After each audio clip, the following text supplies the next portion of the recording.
Bueno, voy a comenzar. Bienvenidos a todos por estar acá, con ganas de escuchar acerca de este proyecto. Voy a compartir un PowerPoint.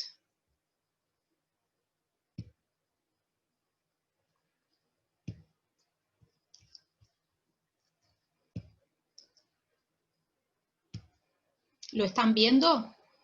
Sí, se ve perfecto, Sí. Ferenc. Bueno, bárbaro. Les cuento que, bueno, esta investigación surgió a raíz de la pandemia que nos aqueja desde marzo de este año, desde el 15 de marzo aproximadamente. Y bueno, la idea es conocer un poquito más acerca de cómo la vida nos ha estado cambiando y también de recopilar esos testimonios y esas sensaciones que estamos teniendo todos los habitantes del país. Acá tenemos la presentación que tiene que ver justamente con eso, ¿no? Con la pandemia que se nos presenta y también de cómo estamos percibiendo la situación, pero también cómo la situación va a ser percibida por las futuras generaciones y cómo van a poder conocer ellas de primera mano cómo fue haber vivido nosotros los uruguayos actuales esta pandemia, ¿no? Entonces, lo que presenta el museo es el proyecto que tiene que ver con preservar el presente para que luego las futuras generaciones puedan conocer acerca de cómo fue padecerla en parte. ¿Qué objetivos tiene esta investigación? Bueno, en primer lugar, documentar esos tiempos de COVID-19 en los habitantes de todo el país. Tanto cómo ha modificado su vida, sus conductas, su vida cotidiana, también su vida profesional y sus vidas privadas.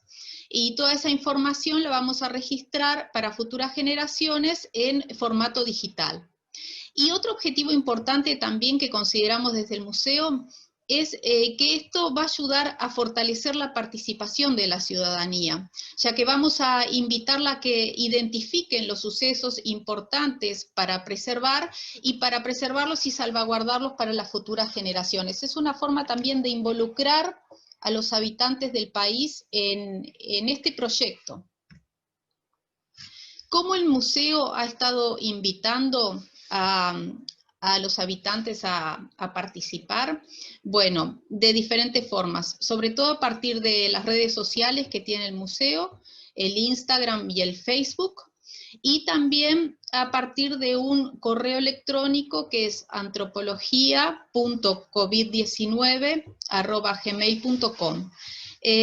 A través de estas redes sociales se ha invitado a que participen. ¿Y cómo? Bueno, enviando imágenes, testimonios, dibujos, y que nos cuenten un poco acerca de sus sensaciones, de sus sentimientos, de sus percepciones. Este proyecto se enmarca dentro de la historia pública. La historia pública es una rama de la historia que tiene por objetivo hacer una disciplina más cercana a la gente. Se aleja de la academia para construir narrativas en colaboración con la ciudadanía y de esa manera también pluralizar las perspectivas y los diálogos entre varias interpretaciones del pasado. Si nos centramos en este punto de vista, podemos decir que la historia pública va de la mano con la antropología, porque el conocimiento se crea a partir de las personas. Es una historia con minúscula en el sentido de relato, story, como dicen en inglés, ¿verdad? Es una historia hecha para, por y con las personas. Es una producción para audiencias públicas en general, como por ejemplo los museos, las comunidades locales, las asociaciones civiles, los espacios de rescate del patrimonio tanto material como inmaterial, y que nos puede mostrar diferentes versiones del pasado según dónde nos ubiquemos. Desde el Museo Nacional de Antropología apoyamos a que los ciudadanos sean también en parte antropólogos y que piensen en qué tipo de cosas deben ser preservadas para las futuras generaciones y también para los futuros investigadores que estén interesados en conocer acerca de esta pandemia en este presente actual. Y así es que hemos recibido cantidad de material sobre el COVID-19 y que podemos clasificar en 3 tipos. 1, en grabados y dibujos. 2, en fotografías y videos. Y 3, en testimonios escritos. Acá vemos un mapa que ha sido elaborado por Made by Us y la Federación Internacional de Historia Pública. Made by Us es un grupo de asociaciones civiles del campo de la historia, que se ha asociado con esta Federación Internacional para armar este mapa.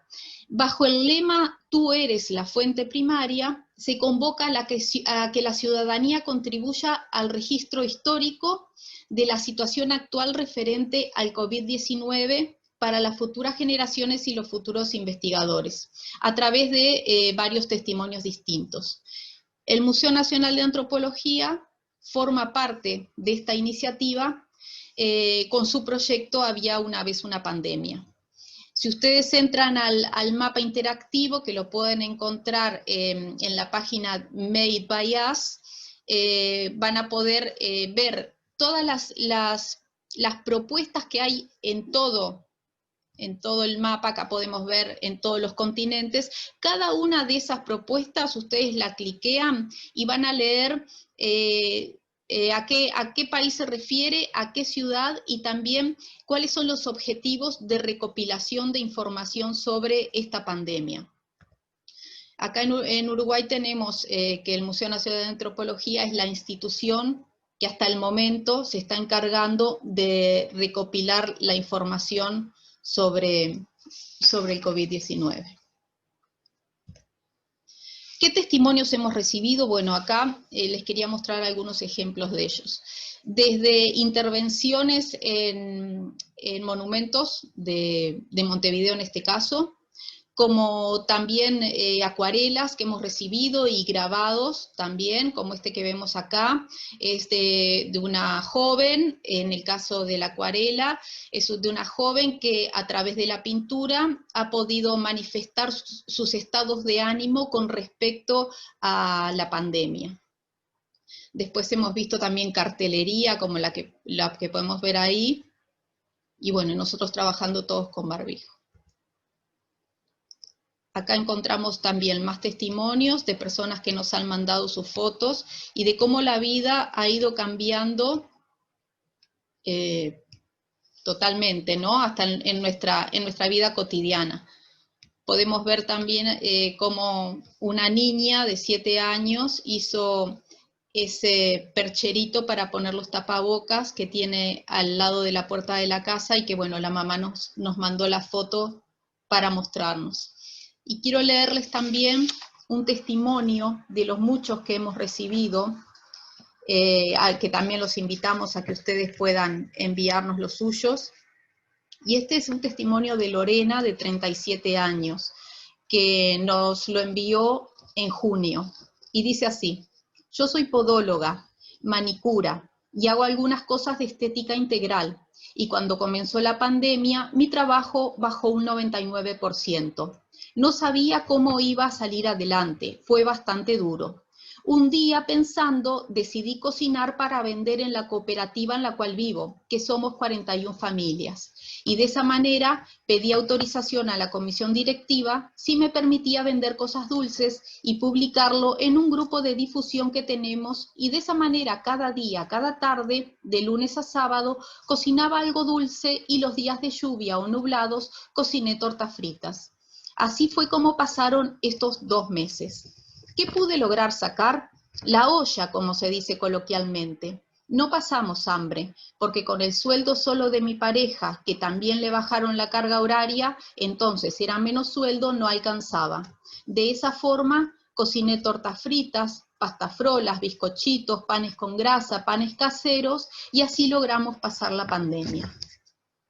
Tenemos también entre las asistentes el día de hoy a Paula, que es una colaboradora del museo, que también nos ha enviado su testimonio, que trata más bien que es muy interesante, y que trata más bien sobre los miedos generados, ¿no?, a partir de la aparición del COVID, y sobre todo esos primeros 15 días de de marzo, la última quincena de marzo, que fueron los primeros 15 días de la pandemia, en la cual la gente se asustó bastante. Es un relato muy interesante que ya lo tenemos como parte del acervo del museo. Ahora también les voy a contar por mi parte, ha finalizado, pero quiero presentarles a Daniel Carranza. Él nos va a hablar de su proyecto que se llama Cuarentena UI. Daniel se comunicó con nosotros a través del correo antropología.covid19@gmail.com y nos comentó acerca de su proyecto que a continuación él nos va a desarrollar. Bueno, muchísimas gracias, Florencia. Y gracias por la invitación, por tenernos acá. Les cuento un poquito primero que nada de nuestra organización. Se llama Data Uruguay y somos una ONG, pero somos una ONG un poco rara. Es una asociación civil que se dedica básicamente a promover temas de transparencia, acceso a información, datos abiertos, participación y lo que se llama gobierno abierto, que sería el concepto paraguas, digamos, de todas esas cosas. Estamos en la intersección, digamos, de tres grandes temáticas, o de tres grandes áreas, que son la participación, la tecnología y la transparencia.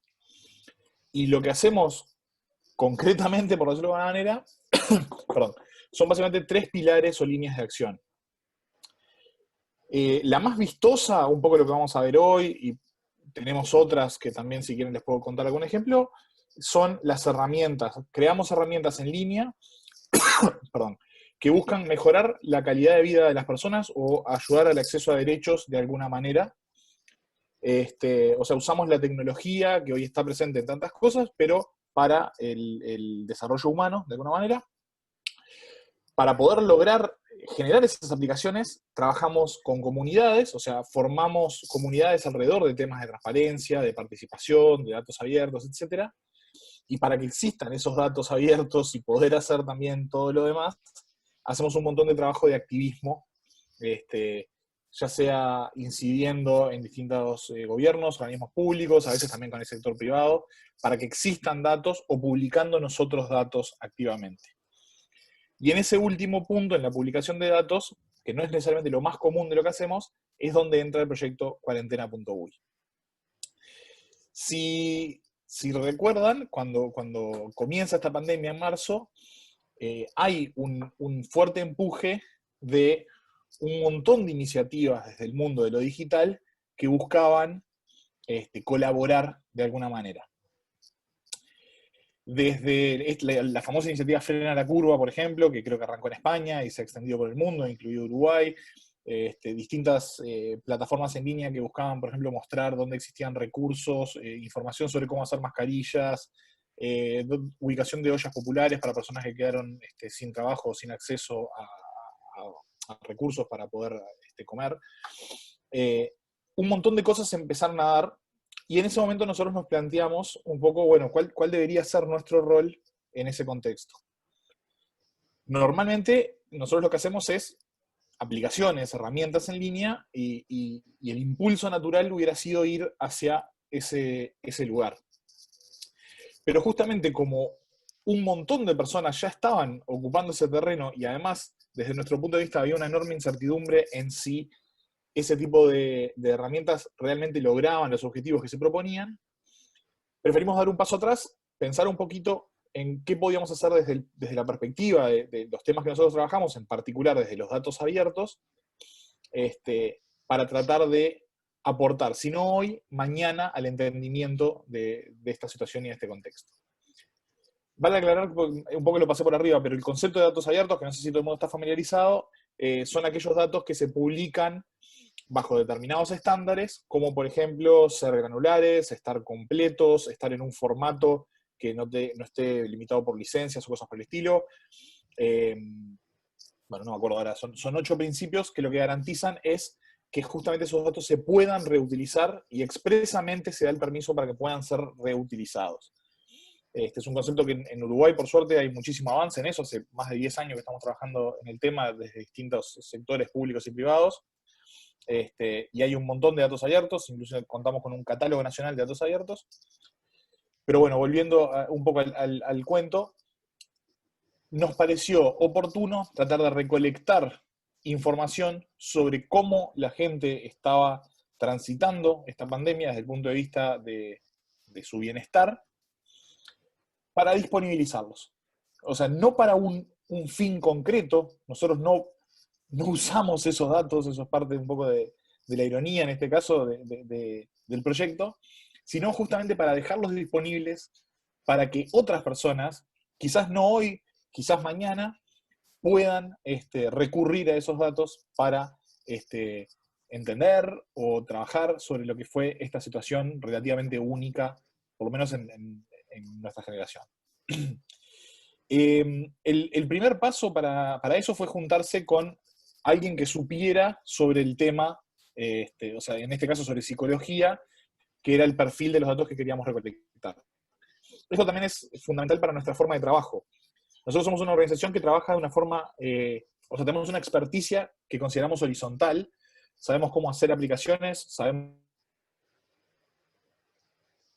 determinados estándares de usabilidad que las hagan buenas, cómo llegar a los usuarios, cómo promocionarlas, que queden lindas, que sean útiles y que anden bien, pero no tenemos experticia en las temáticas verticales. Sostenibilidad ambiental, y eso lo hacemos con Sempre Uruguay, que se dedica específicamente a reciclaje. Cuando trabajamos en temas de servicios públicos, por ejemplo, lo hacemos con las intendencias de Montevideo, Rivera y Río Negro para la aplicación Por Mi Barrio que permite hacer reportes. En salud, trabajamos con el Ministerio de Salud Pública, con la aplicación atuservicio.uy, que permite ver indicadores de los prestadores de salud, y así sucesivamente.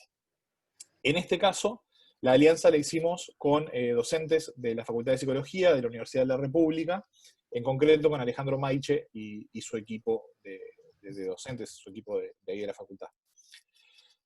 Y junto con ellos lo que hicimos fue diseñar un cuestionario que, de hecho, si puedo compartir pantalla, podemos ver un poquito algunas de las respuestas a esa pregunta. Ahí está. ¿Me confirman, por favor, si están viendo? Perfecto. Hicimos un pequeño cuestionario que buscaba eso, recoger algunas impresiones bajo algunos mínimos estándares, primero de calidad, esos no tan mínimos, sino estándares de calidad, por eso estaba la Facultad de Psicología involucrada, pero también para que fueran lo más comparables posible. La encuesta hoy está cerrada, fue limitado el alcance, porque entendíamos que hasta ahí daba, pero todavía en la página cuarentena.uy se pueden consultar los resultados, y por supuesto se pueden descargar los datos, que es lo que decía al principio, que es lo más importante. Acá podemos ver algunas cosas, sobre todo de estas costumbres que tuvimos que cambiar tan rápidamente, ¿no? El saludo fue una de las que salió más rápido, ¿no? Somos gente muy del abrazo, el beso, la cercanía física, y claramente eso se vio fuertemente incidido. No sé si lo llegan a leer en la transmisión de Zoom, pero la primera barra, la más alta, es que está totalmente en desacuerdo con que saludamos como antes. Somos bastante obedientes en líneas generales, según lo que nos dicen estos datos, con el tema de qué haríamos en caso de una cuarentena obligatoria. También cambió mucho la sensación de la distancia, así como decíamos al principio de ese tema de los abrazos. Muchas de las respuestas dieron a entender que la gente ya no tiene esa cercanía, o por lo menos empezó a tomar recaudos de mayor distancia con respecto a otras personas. Algunas preguntas, y esto es particularmente interesante porque fue antes de que abrieran las escuelas, sobre el tema de la educación, qué harían con los hijos. Esto, por ejemplo, ya es un dato interesante para comparar con la asistencia efectiva que se generó después de la reapertura de las escuelas en Uruguay, comparado con estas declaraciones. Bueno, sobre el miedo a contagiarse, un montón de temas. No vale la pena ir una por una, eso se puede ver en el sitio web. Pero como les decía, un poco el chiste de este asunto es que los datos, todas estas respuestas, están disponibles como datos abiertos para descargar en el Catálogo Nacional de Datos Abiertos. Y si no, se puede descargar desde catálogodatos.uy, buscando cuarentena.uy o coronavirus, aparece rápidamente. Y bueno, y el otro tema con los datos abiertos es que en realidad nos encantaría poder hablar de impacto o resultados, pero al día de hoy no lo sabemos. Con los datos abiertos no se pide permiso para descargarlos, no se pide, o sea, no sabemos con quién lo estamos compartiendo.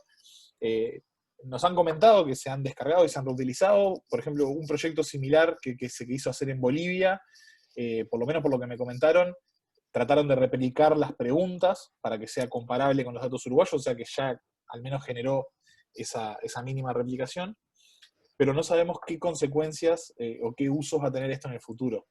Lo que sí nos quedó claro es que cuando vimos la noticia, creo que fue en La Diaria, que leí sobre lo que el proyecto estaba llevando adelante Florencia en el museo, nos pareció importante compartir que estábamos haciendo algo más o menos en esas líneas. Creo que la diferencia más notable, y Florencia vos después me corregirás, nosotros estamos haciendo desde un punto de vista más cuantitativo, si se quiere, que cualitativo, y nada, y sistemático, pero, o por lo menos sistemático en el tema de la forma en que se recogen los datos. Pero, ¿cómo se dice?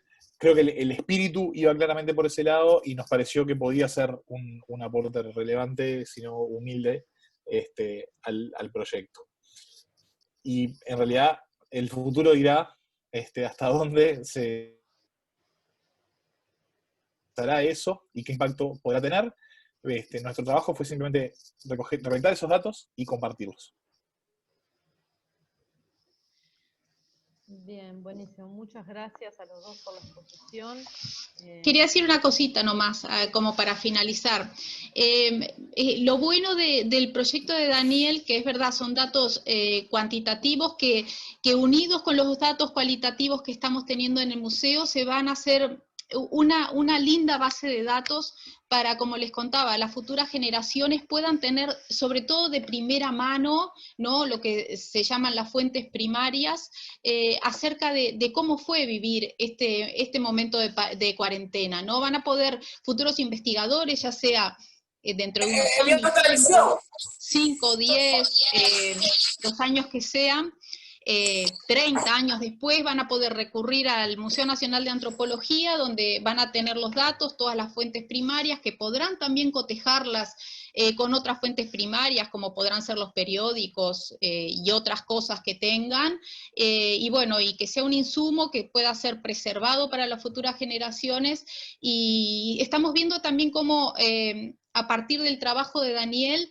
estamos viendo cómo hay una clara participación ciudadana y un compromiso también de diferentes actores sociales que desde su lugar de acción han reflexionado acerca de las consecuencias de esta pandemia en todos nosotros. Así que bueno, yo les agradezco la atención y ahora sí, Silvana, muchas gracias. No, simplemente dejar abierto el espacio. No han llegado ninguna pregunta por chat, pero quizás alguien de manera presencial en este momento quiere hacer alguna pregunta. Estamos abiertos. También hay gente que se conectó recién. Tenemos algunas diferencias de horario porque tenemos gente conectado de Brasil, gente de República Dominicana, de Argentina. Decirles a todos que estas charlas van a quedar subidas a nuestro canal en YouTube de Museo Nacional de Antropología Uruguay, así que allí las van a tener disponibles a partir de mañana. Y vamos a ir subiendo todo el ciclo.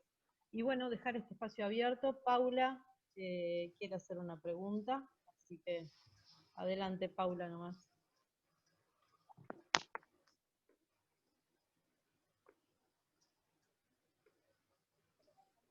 Hola, qué lindo verlos de vuelta. Yo quería preguntar, sobre todo para Florencia, porque, no sé, se me ocurrió mirar si no sé, en datos anteriores, así, claro, no hay tanto de la accesibilidad que hay ahora, ¿no? No sé, por ejemplo, de la fiebre amarilla, cómo fue que la gente reaccionó a esa epidemia que sucedió y cómo se empezaron a trasladar y cómo, o sea, porque en realidad lo que me llama la atención es, en este momento, que nos encerramos todos y no solo se encierran a los que supuestamente tienen una enfermedad o que pueden estar cursando el virus, no sé. Y nada, digo, como si habían, o estaba como parte de este estudio, comparar situaciones anteriores con la información que haya, ¿no? Digo de la fiebre amarilla como una de ellas, digo el cólera, yo que sé, otras, ¿no? Mira, Paula, la primera etapa que estamos teniendo ahora es la de la recopilación de los datos. El museo va a tratar de ser un espacio receptor de, como les conté, de todas esas fuentes primarias que se acerquen y que nos dejen para que el museo las pueda preservar. En una segunda etapa, la idea es que tanto desde el museo como les contaba, investigadores por fuera del museo puedan acceder a estos insumos para investigar. Y les cuento que junto con Alejandro Ferrari, que es el museólogo del museo, y también con Marcela Tobella, que es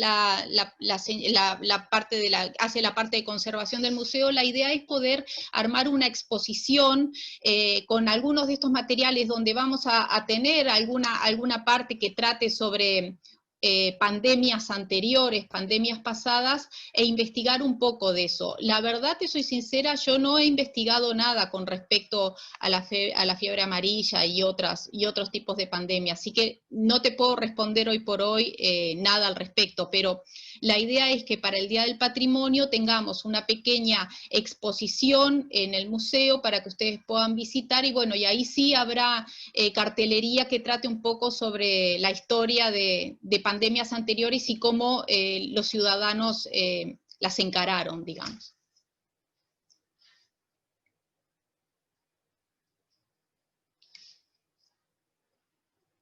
Buenísimo, gracias. Tenemos a Ana Cuesta también que quiere hacer una pregunta, no sé si querés plantearla directamente, Ana.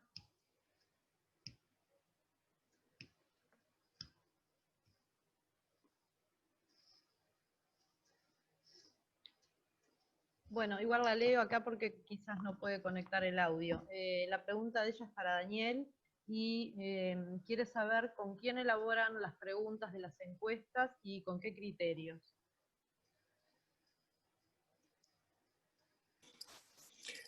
Las elaboramos con este grupo de docentes de la Facultad de Psicología, Alejandro Maiche, está el contacto ahí en la página también si les interesa profundizar.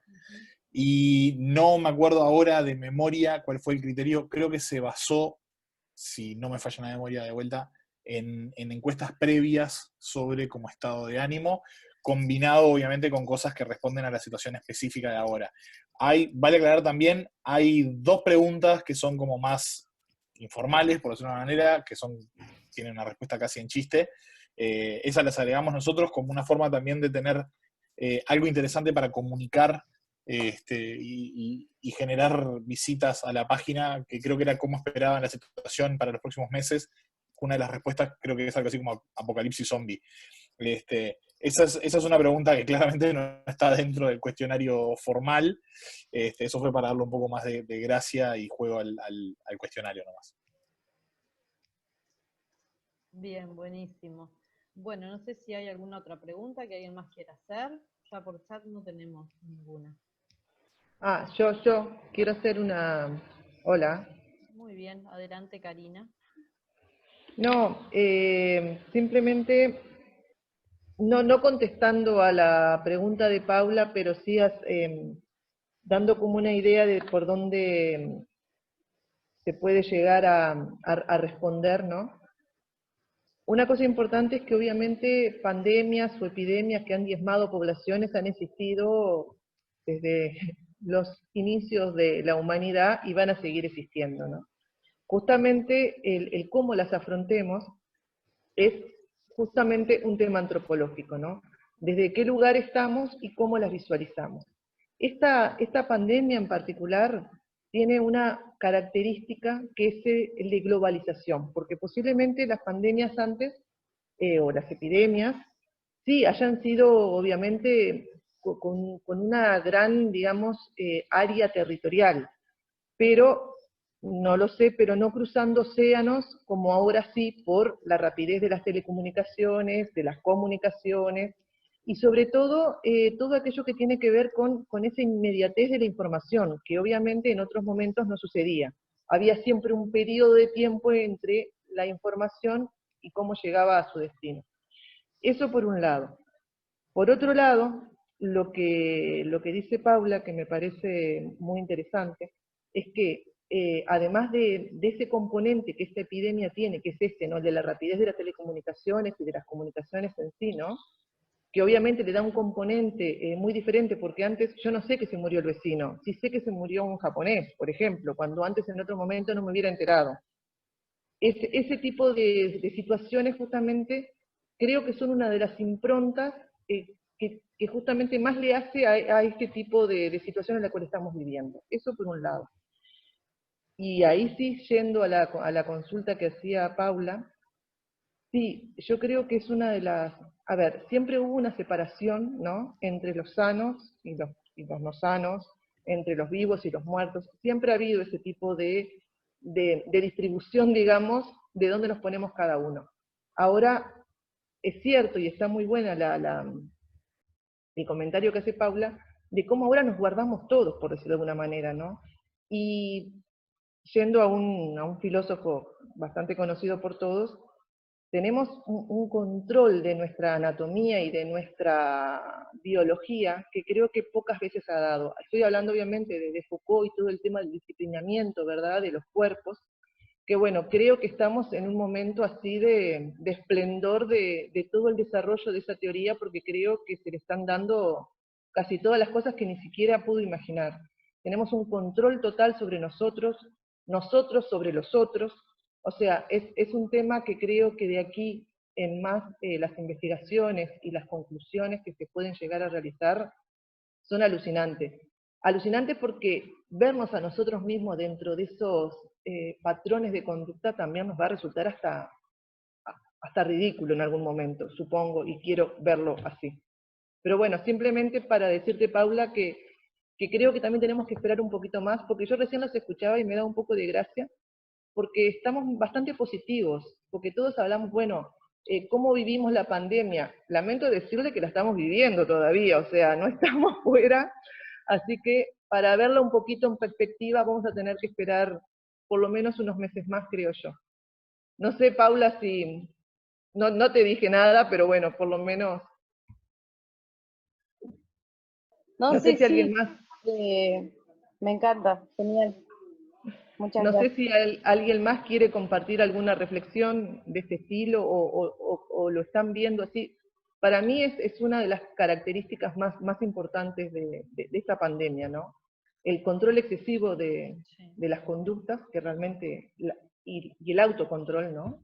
Y el tema de la comunicación, ¿no? Que es justamente creo que la impronta de esta pandemia en particular, ¿no? A un nivel histórico, ¿no? Un nivel...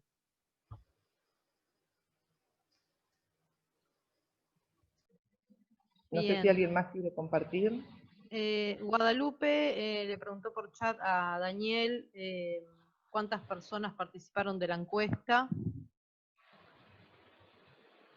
Sí, ahí le respondí por chat, pero aprovecho a hacerlo público, digamos. Fueron unas 350, no es la mejor muestra del universo. Y me olvidé comentar que los datos incluyen datos demográficos de las personas, que permite también hacer algunas lecturas interesantes. Le preguntamos, por ejemplo, de orientación política, y algunas respuestas tienen una varianza importante según la identificación política de las personas. Por ejemplo, están también los datos de edad. Me preguntaban si participaron, por ejemplo, personas mayores, y sí, simplemente que no con el mismo alcance que otros grupos etarios. El sesgo más importante en realidad, y nosotros decir la encuesta ahí en realidad es un poco peleador, creo que técnicamente de hecho no corresponde, porque no es que nosotros ni salimos a tocar puertas, ni salimos a mandar correos o alguna otra forma de segmentación bajo una muestra. Lo que hicimos fue difundirla a través de nuestras redes, y creo que ahí es donde se genera el sesgo más fuerte, que tiene que ver con que nuestra organización tiene llegada a un público con cierto perfil, por ejemplo, de preocupaciones sociales, cierto perfil más o menos de edad, no me voy a hacer el joven ni nada por el estilo, y creo que ahí se generan los sesgos más interesantes. más grande, perdón. Lo interesante en realidad es que están esos datos para poder ponderar por lo menos de alguna manera y tratar de compensar en parte eso. Bien, buenísimo, muchas gracias. A ver si hay alguna otra pregunta.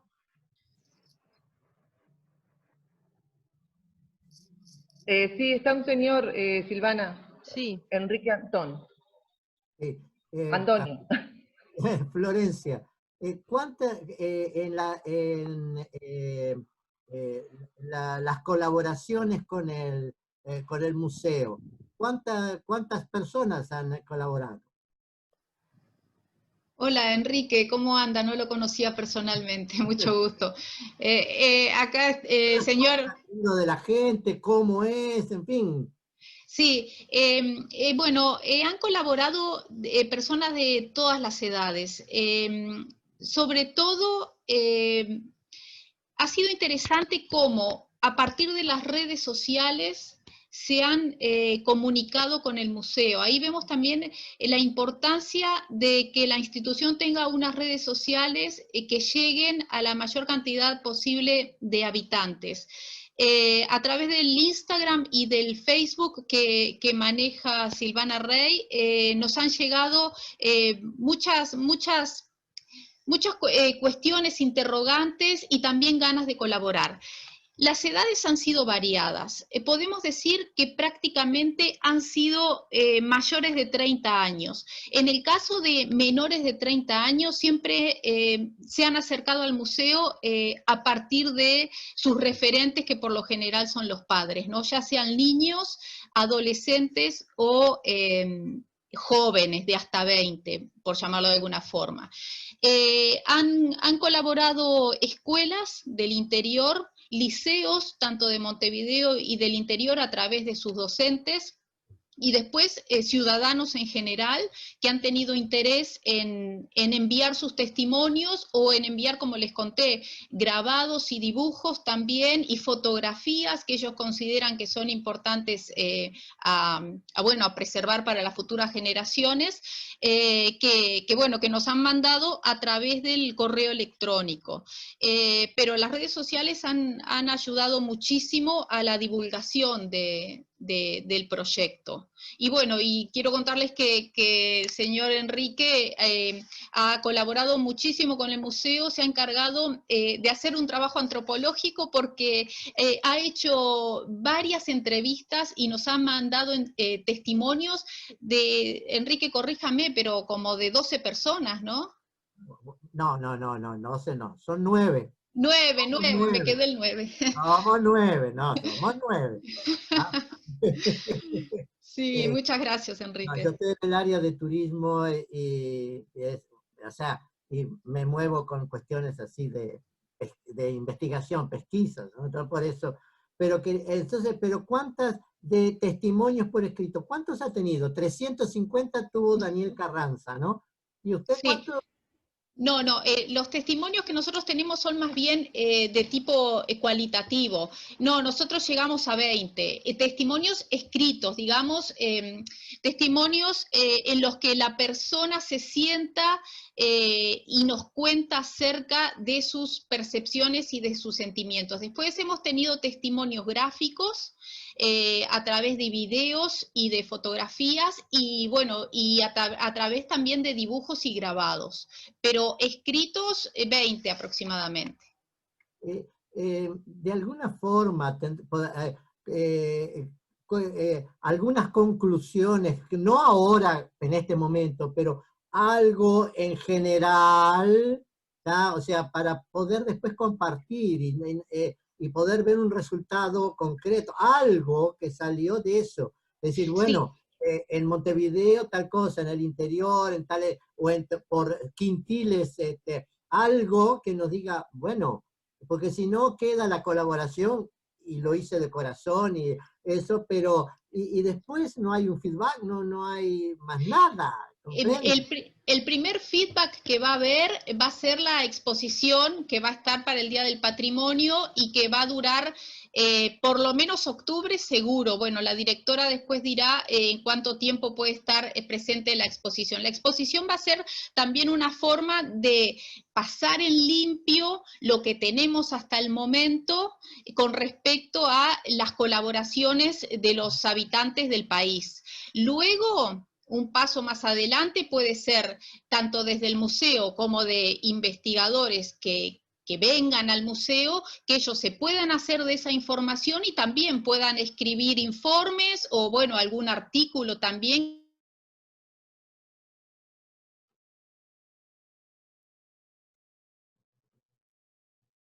No se siente nada, no se siente. No, se quedó congelada la imagen de Florencia. Bueno.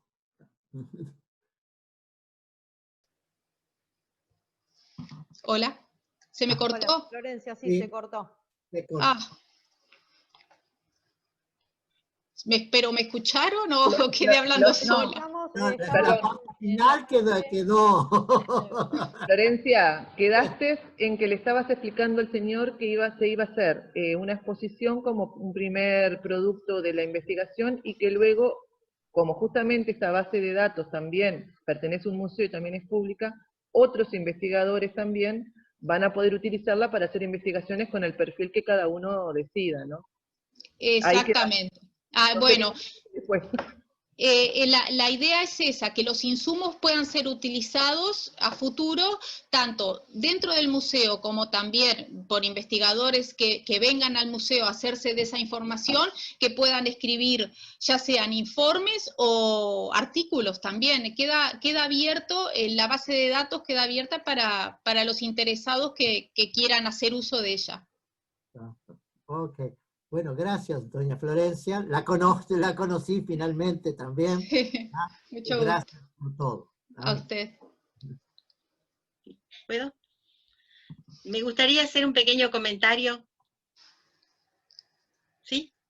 Sí, sí. Bueno, no, felicitarlos porque me pareció sumamente interesante el trabajo que hicieron en Data, es decir, poner el acento en eso proxémico de cómo nos tocamos, nos besamos, etcétera, etcétera, ¿verdad?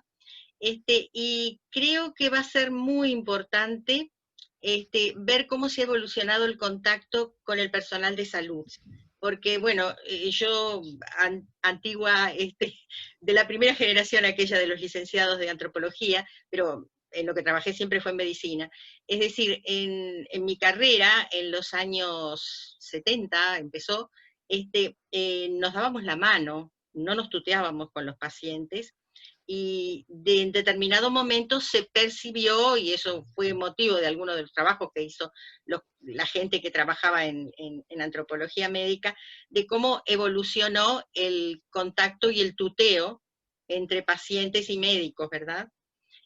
Pero creo que ahora también, además de esa pregunta hecha al público en general, me parece que sería muy interesante que los antropólogos jóvenes ahora que están trabajando pudieran también preguntar a los médicos cómo se ha dado la transición a este distanciamiento, porque creo que en el ámbito médico, con el que sí me sigo contactando con colegas que están activos, ha habido un cambio sustancial, ¿verdad? Independientemente del uso del equipo protector, el cambio en cómo se puede contactar entre el equipo de salud y las personas que se asisten.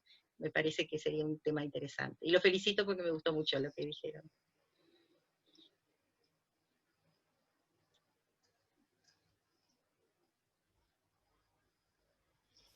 De nuestro lado, muchas gracias primero. De nuestro lado, en realidad creo que el mérito es principalmente de Alejandro Maiche y su equipo que diseñaron el cuestionario, pero un poco, sí, la intención era entender esas cuestiones como más de comportamientos, micro, etcétera, de vuelta, en parte porque entendemos que es lo que no estaba cubierto por otras cosas.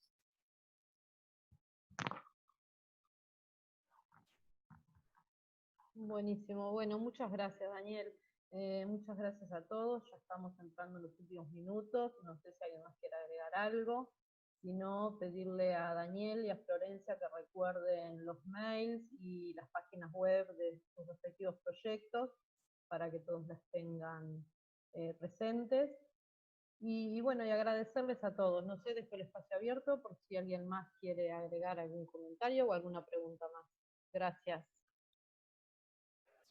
Bueno, yo quiero agradecerles a todos por haber participado y recordarles que, bueno, este ciclo, como les decía al principio, está realizado en el marco de la pandemia que estamos viviendo, pero también en consonancia con el Día del Patrimonio, que justamente el tema es la salud, que es un patrimonio también a conservar, más que nada.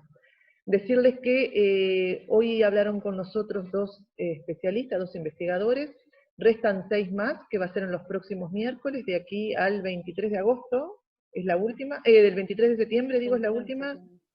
Ahí está. Así que bueno, si gustan, será un placer compartir con ustedes las próximas exposiciones, y que si bien todas son una mirada antropológica a la salud, como el lema del ciclo lo dice, van a ver que difieren también en el objeto de estudio. Algunos justamente miran la salud propiamente dicha, otras miran historias de médicos que tienen como, digamos, alguna impronta etnográfica en su quehacer médico, y otros toman el tema tan actual y nos permite reflexionar sobre nosotros mismos, como es la pandemia en la cual estamos viviendo, como fue, por ejemplo, lo que nos ocupó en el día de hoy.